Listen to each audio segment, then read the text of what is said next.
Good morning, I'm Debbie Cruz. It's Tuesday, May 23rd. San Diegans continue to be impacted by the end of COVID food benefits. More on that next, but first, let's do the headlines.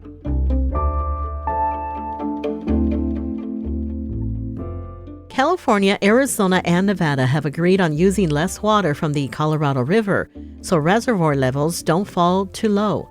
The three states committed to reduce water use by 3 million acre-feet overall in the next 3 years. Just to get an idea, an acre-foot is enough water to supply up to 3 households for a year. Federal officials said most of the reductions will come by paying agricultural landowners, irrigation districts, and other water users to conserve water.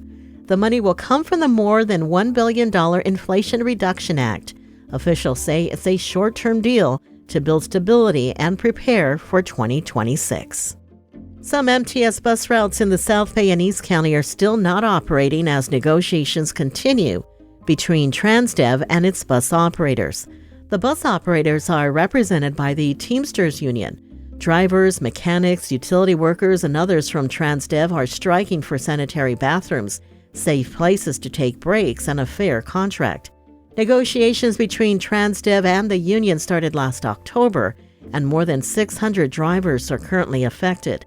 To find out if your route is affected, visit the MTS Alerts and Detours site.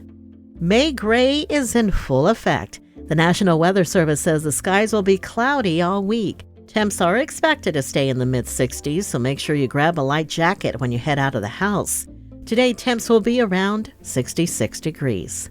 From KPBS, you're listening to San Diego News Now.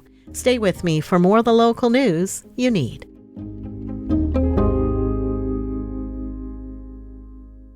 KPBS On Demand is supported by Splatero, helping homeowners pay off debt or for home improvements by offering streamlined access to your home's equity with no additional monthly payments or new debt. Splatero provides a lump sum payment in exchange for a share of your home's future value. Learn more at splatero.com.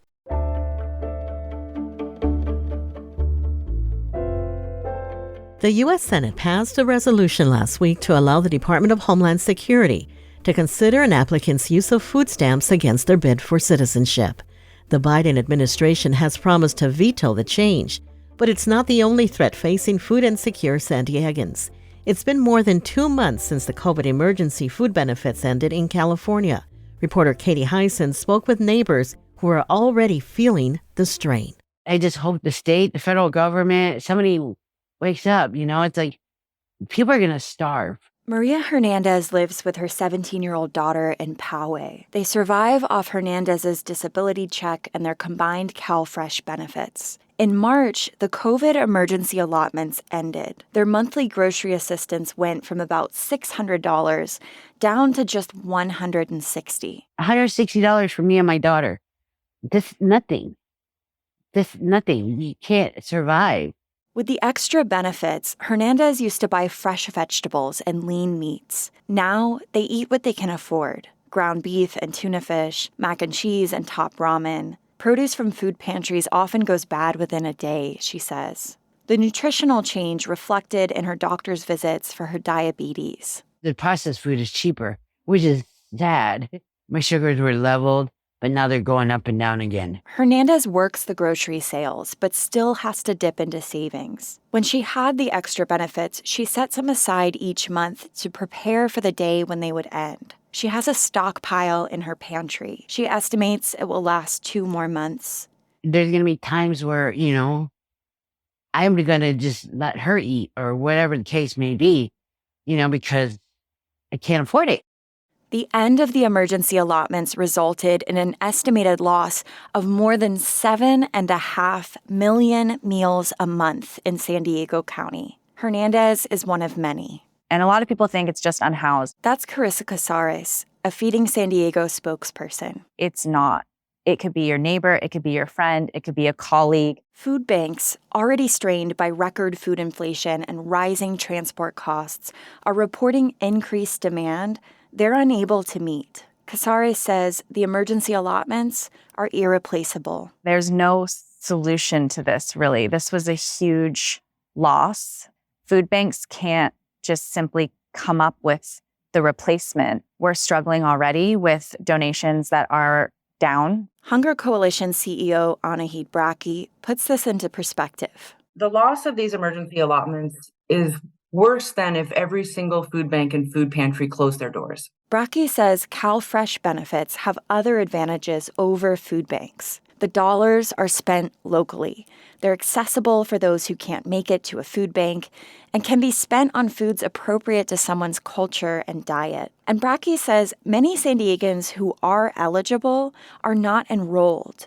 They may not realize that the income limit is double the federal poverty level, or they believe incorrectly that it will endanger their ability to become a citizen. They're worried that they'll be considered a public charge on the government and be looked on less favorably for citizenship. That is not true. And many who are enrolled are not getting the maximum benefit for which they're eligible. She says the system is unnecessarily complicated. It requires internet access, tech savvy, and advanced language proficiency. If everyone who is eligible for CalFresh got the benefit, she says food banks could be used more strategically for people who are not eligible.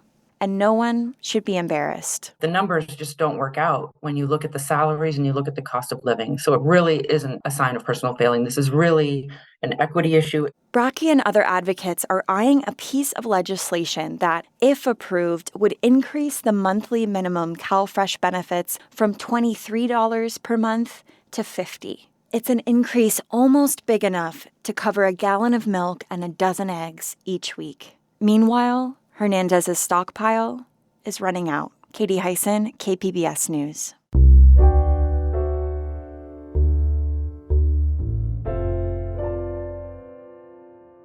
The San Diego City Council yesterday appointed a group of community volunteers to review and investigate allegations of police misconduct after a recent KPBS investigation found community oversight of SDPD has come to a halt in recent months. Reporter Scott Rod has the story.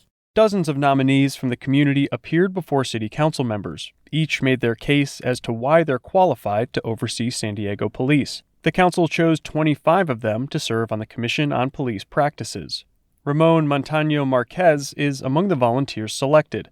He told KPBS he wants to see more transparency when it comes to the handling of police misconduct allegations. For me, accountability means that our communities have a voice, that there isn't no backdoor meetings when we have to conduct certain investigations. The commission was created after voters overwhelmingly passed Measure B in November 2020. It will have the power to independently investigate allegations of police misconduct and subpoena witnesses. But it's taken 2.5 years for council members to create a framework for the commission and appoint commissioners. A KPBS investigation found the backlog of unreviewed police misconduct cases has piled up during that time. The new commissioners will need to complete extensive training before they can begin reviewing cases. The commission will also need to hire full-time staff members before independent investigations of SDPD can get started. Scott Rod, KPBS News. Yesterday, the council also voted to modify an emergency COVID policy that allowed restaurants to use street parking for dining. It's referred to as its Spaces as Places policy.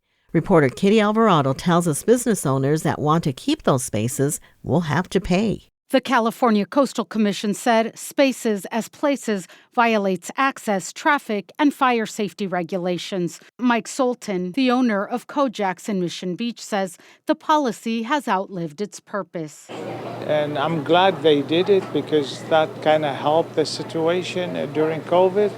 But right now, especially in Mission Beach, that area, we need parking spots. Ultimately, the council voted to compromise. They would accept the Coastal Commission's rules with some modifications, including businesses that want to keep the spaces must have a permit, replace the parking to a nearby location, and pay for the costs. Kitty Alvarado, KPBS News. One San Diego drug and alcohol recovery program is using skateboarding to help people overcome addiction and improve their mental health. Health reporter Matt Hoffman has more. Brandon Turner is a professional skateboarder called a skating prodigy. He's been sponsored since he was 13. but he's also struggled with substance abuse. After getting his addiction under control, he founded Westside Recovery. It's a drug and alcohol treatment center that uses skateboarding as a tool to help people overcome addiction. Turner says it's a healthy release that also has valuable lessons. Skateboarding teaches you failure on a daily basis. You're going to be failing every single day, and it's not what you do when you fall, or if you're going to fall, because you're going to fall. It's what you do when you pick yourself back up. Westside Recovery also has a residential treatment center, and people are in the program from 90 days up to a year. Matt Hoffman, KPBS News. Coming up, a jump in wine sales in the county. We'll have that story and more just after the break.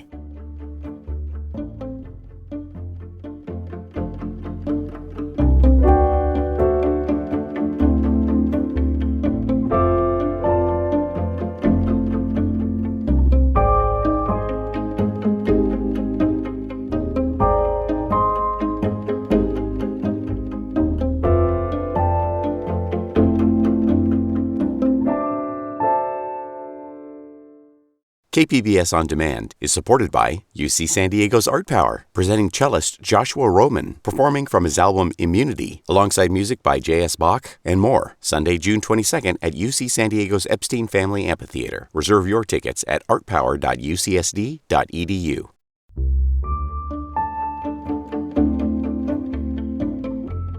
The fight for better working conditions and better pay has more and more workers organizing, and that includes baristas. Late last week, a Starbucks in Encinitas became the first in the county to unionize. North County reporter Tanya Thorne has the story. When Danica Brown started working at Starbucks, she said she loved it. But things started to change. She said there used to be up to 7 workers on the floor during a shift. Corporate has decided to cut labor, so they're trying to see how few people we can run the floor with. At times it's been 3, even 2 if we have to run lunches. Hours were cut too, and Brown says most of the baristas at the shop have had to take on side jobs to make ends meet. Together, the workers at the Starbucks off Locadia and the I-5 voted to join Starbucks Workers United. They have become the 24th store in California to unionize, but the first in San Diego County. Brown hopes their win inspires others to join forces and speak up against unfair work practices. And she hopes this means their store will get more staff and they can go back to relying on one stream of income like it used to be. Tanya Thorne, KPBS News. In other beverage-related news, the county's wine industry saw an 11% increase in sales last year. That's an all-time high for the industry. North County reporter Alexander Nguyen took a look at the industry's economic impact on the region. Last year, San Diego County wineries had more than $49 million in gross sales, and the number of wineries grew to 166. That, according to the recent economic impact report released by the San Diego County Vintners Association. Mike Weber is the vice president of the Vintners Association and general manager of Ophila Winery. He says COVID did a number on the industry, but those pandemic changes are also what's helping the industry grow right now. We all remember that we had to go outside. Well, it's really been rather effective. The wine business in general is an event type of business. You come here to drink and enjoy it. And having more room outside in a view like this, it really is enthralling for people. With nearly 170 wineries in the county, almost doubling that of Riverside County, the wine industry is one of the top 10 agricultural industries in San Diego. Alexander Nguyen, KPBS News. Orfila Vineyard and Winery is a corporate partner of KPBS. That's it for the podcast today. As always, you can find more San Diego news online at kpbs.org. I'm Debbie Cruz. Thanks for listening and have a great Tuesday.